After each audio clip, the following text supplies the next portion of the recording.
So welcome to another lockdown video, and today we are looking at the first book I actually published during the lockdown back in 2020. So von Anton bis Zylinder, das Lexikon für Kinder. And what this is a children's picture dictionary published in, maybe there were earlier versions, I'm not sure. But this is from 1987 and actually published in the GDR, in the former East Germany. So I actually, as you can see, it has, first of all, this really nice typographic color, and this is cover, which is what definitely caught my eye. I really like it. It's actually cloth. It's very, very nice. And this one is in very good condition. I have seen other versions of this book that are in much, much worse condition, of course, because it's a book for children, but I picked this one up. It's in excellent condition.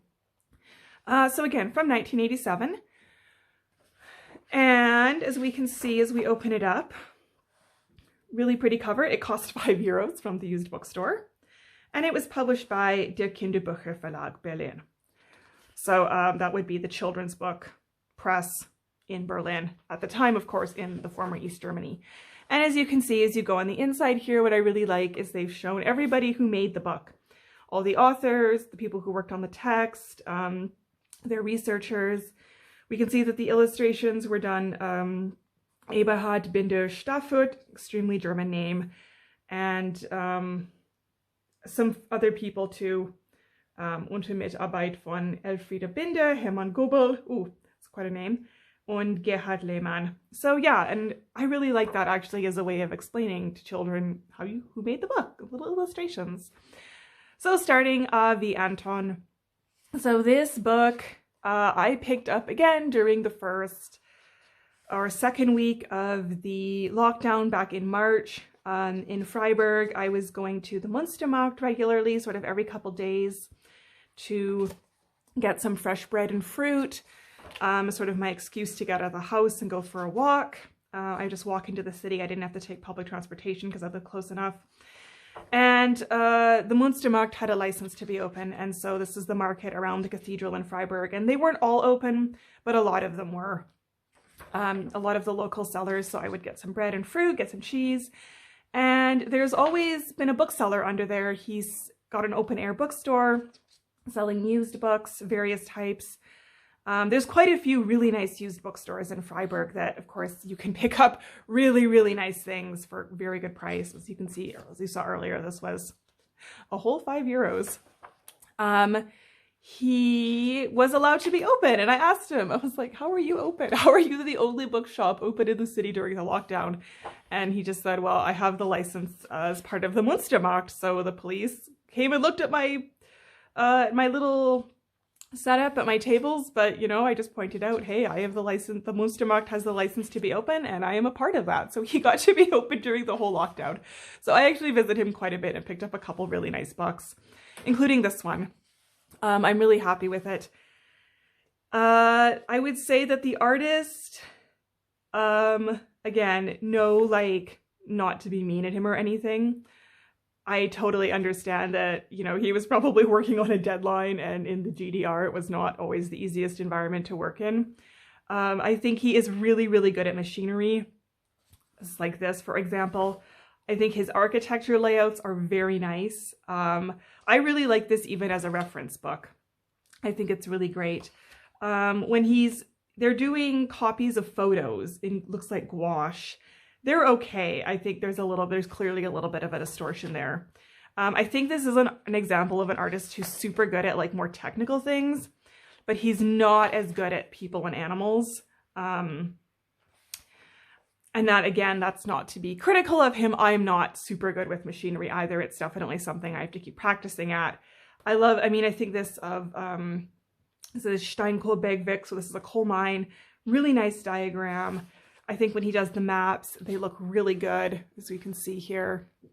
I really like, for instance, if we can find an example of one of his infographics.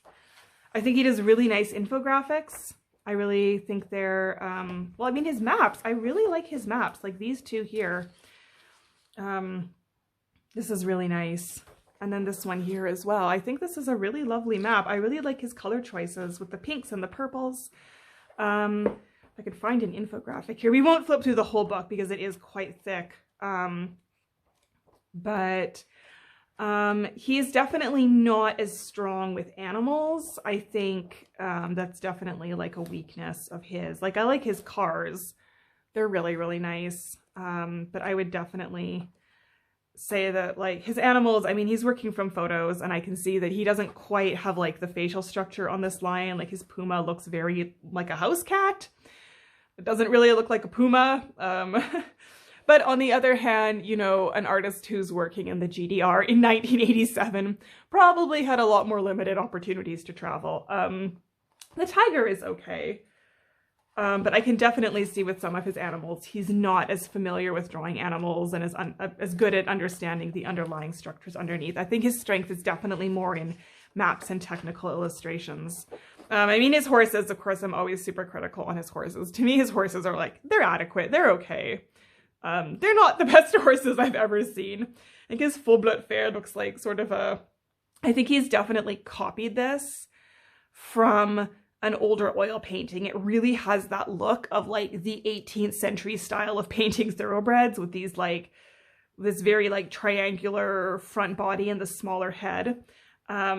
This definitely comes from a different source than these pictures. Like this looks more like he's coming from a photograph. And this definitely looks like he's copied from a painting. It definitely has that, I copy this from an 18th century oil painting look. Again, but that's not to be like, to like trash his work or anything. I think there's a lot of really, really nice work in this book. I think that the artist's strength, like this infographic, I really like this one. I really like the way he's used the blues here. They're not a flat blue. He's got sort of more purples going up to green. I think with the pink it works really good. I think the layout of the book is very good. I just definitely see a little bit of like this as well. This is really nice. Beautiful detailed work, very clean. Again, really nice color choices, very beautiful for kids to look at. But just, yeah, I think his animals definitely are not as strong. Like, okay, this one, like this bear definitely has a very squished in face. He's definitely worked from a photo here and it's a bit more flat looking. There's not as much color. So yeah, I mean, the artist, he has his strengths. But we all are like that as artists. We all have things that we're better at some things than others. The cartoons are quite nice. And the botanical illustrations aren't too bad as well. So yeah, just to flip through. And at the very back, there's even a little bit of English printed in the German Democratic Republic, printed in the GDR. And the last page, I think, is actually quite nice. It's the solar system, obviously. I think it's a really nice technique, gouache on paper. I really like how he's done the interior of the planets. Jupiter is like very flat, but then Saturn, you've got some more three-dimensional work with the rings curving a little bit. But I really like the sky, how he's used like a splatter technique of gouache on black to do the stars. So overall, I think it's a really pretty book. Certainly, I would say not bad at all for like a GDR publication. You know, okay, these mammoths to me are a little, yeah. Again, it's a book where it has certain strengths, but overall I really like it. And I'm really glad that I was able to pick it up for €5. I had to do some research to figure out how old it was. Unfortunately, it doesn't have a date anywhere in it, which is really strange. I flipped through it several times and could not find a date. I had to go online to figure out how old exactly this book was, or this version of this book was.